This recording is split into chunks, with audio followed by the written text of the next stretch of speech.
sebenarnya dulu agak curiga sebenarnya. Cuma kan gue nggak mau berburuk sangka ya. Aku ada hasil investigasi tapi bentuk ini ya, bentuk wawancara teman ya dengan orang-orang yang kita wawancarai, nanti sebagai bahan masukan aja. Kalau Mas Denny mau kita kasih, tapi tidak untuk disebar dan tidak diperdengarkan orang lain saya kasih. Untuk lebih mengetahui karakter orangnya. Karena kita ini kan mau perang nih. Kalau perang ini kita harus tahu arahnya. Oh sana gitu kan, nggak bisa gitu. Iya, ini sayangnya kemarin mediasi gue nggak berhasil aja nih, anjing nih. Kenapa dia nggak mau ya? Pernah sengaja? Ya, maaf ini ya para dia, gue maaf ya, dia agak, ya pasti feeling gue dia agak baper sih sama lu juga. Dan dia juga agak kecewa dan baper juga sama Agus menurut gue ya. Ini gue mau nanya nih sama lu nih. Iya. Tapi lu nggak rekam kan ini pembicaraan gue kan ya? Oh enggak. Oh, awas gue rekam. Ini gue mau nanya pribadi soalnya. Iya. Menurutmu, kan gue ngeliat ya, ini jalur rekam ya, ntar lu adu domba gue lagi, awas ya. Nah, gimana? Jadi dia itu kan lumayan hedon tuh, lumayan ya. Dia, oh ya, udah jawabannya dah di situ. Dia itu makanya saya tantang, lu anaknya siapa? Rumah lu di mana? Fotoin aja gitu kan. Penghasilannya di mana gitu. Nanti iya, gue ada pertanyaan itu tuh sebenarnya. Karena orang dekatnya bilang dia ani-ani juga gitu. Ada orang. Iya, gue sempet dengar juga soalnya ada yang nyimpen gitu-gitu. Tapi gue kan berbaik sangka aja kan maksudnya. Di apartemennya ada semua lengkap. Kalau saya sih nggak, kalau ke situ ya namanya manusiawi ya, nggak ada masalah. Cuman yang jadi masalahnya ini maksudnya dia tuh narkoba.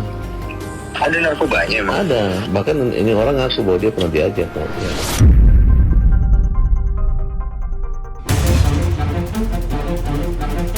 Kalau Densu sama Farhat, mohon maaf, ketika rekaman itu ada, saya nggak di sana. Jadi saya nggak tahu. Pertama nih, saya nggak tahu rekaman itu asli atau enggak. Ya kan, bener nggak yang di ngomong seperti itu. Jadi kalau saya mengomentari sebuah bahan yang menurut saya masih abu-abu, ya kan. Kalau saya lihat yang menyebarkan video itu mungkin intensinya, motifnya itu kasihan sama Novi, biar Novi tahu siapa musuh dalam selimut. Ya kalau dugaan saya ya seperti itu. Jadi intinya semuanya sebelum ini tersebar aku udah tahu, dan buat aku pribadi ya sudah gitu loh, nggak ada masalah apapun gitu. Jadi makanya pada saat ini tersebar aku langsung kayak loh kok ini muncul gitu di saat sudah berjalan 2 bulan. Ini pasti ada hal-hal yang disengaja untuk memperkeruh keadaan atau mungkin membuat hubungan saya sama Bang Densu nggak baik gitu. Padahal so far sejauh ini kita baik-baik aja. Buat orang-orang yang mempermasalahkan masalah suara rekaman itu suara rekaman yang ada di dalam rekaman itu emang suara gua sama Farhat, itu betul. Kemudian itu sudah gua informasikan ke Novi dan juga kepada Gary dan tim lawyernya Brian. Dan kalau dibilang gua membela diri, gua nggak perlu pembelaan diri apa-apa di sini. Gua hanya memberitahu yang sebenarnya dan silakan konfirmasi kepada orang yang bersangkutan. Tujuan gua waktu itu ngobrol di isi pembicaraan yang tersebar itu adalah gue mencari tahu tujuannya Farhat itu apa, karena dia yang membawa narasi ke gue kalau Novi itu begini begitu. Terus gue bilang ya gue pura-pura bego aja ya, gue sih pernah dengar, gue bilang tapi lu jangan rekam ya, karena gue tahu ini dia pasti rekam, gue bilang. Tapi kan gue sampaikan ke Novi dan ke Gary dan ke Brian, artinya gue cukup transparan lah sama kalian. Gue juga nggak mau diadu domba sama kalian, gue nggak mau ribut sama kalian, karena dari awal Novi kan tahu saya komitmennya dari awal bantu menyelesaikan. Jangan sampai juga Novi diserang dengan hal-hal yang tidak sesuai dengan substansi. Gue cari tahu kok Novi diserang dengan hal-hal yang seperti ini, kebenarannya ada di mana.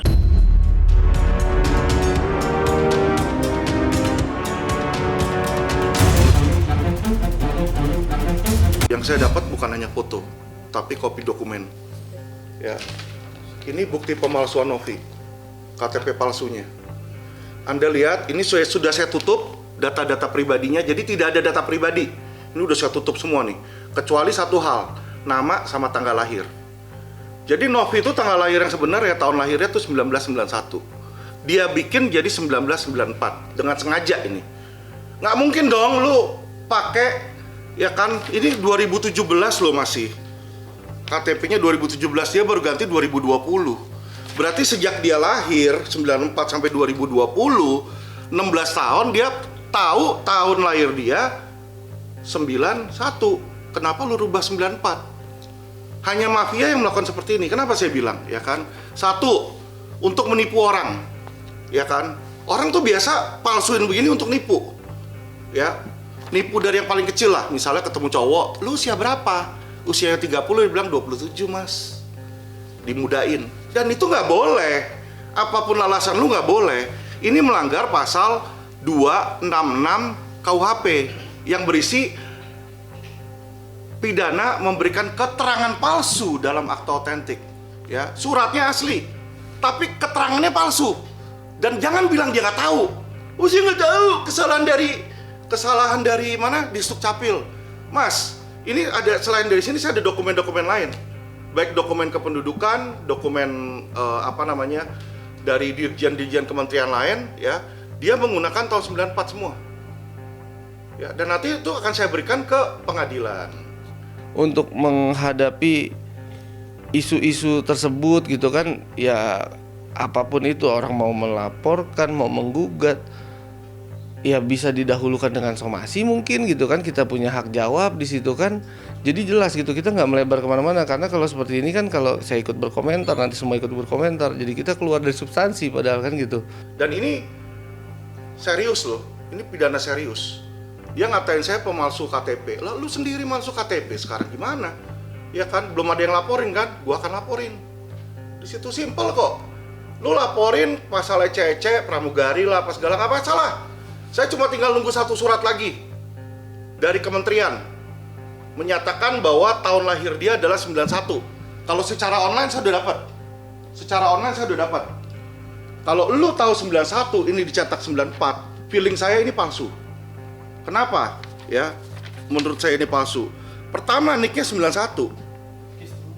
Jadi nick itu, Mas, ya, nick itu ada kodenya.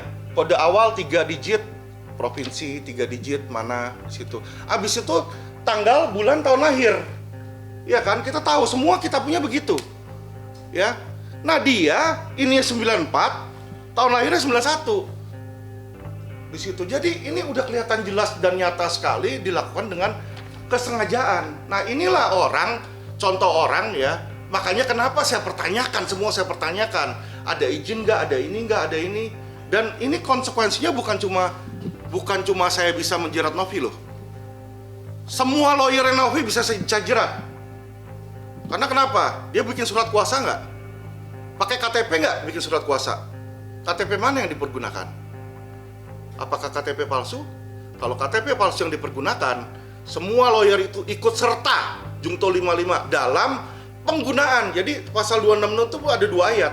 Satu pembuat, kedua itu pengguna, pemakai. Ya, lawyer itu dia make. Jadi kalau digunakan dengan ini, ya kan, surat kuasa itu batal dan mereka itu semua kena jerat pidana. Ya, jadi saya bisa laporkan tuh semua dari Setara Institut dan lawyer-lawyer yang lain. Ya, tapi saat ini saya belum ke sana. Saya masih mau jerat Novi aja.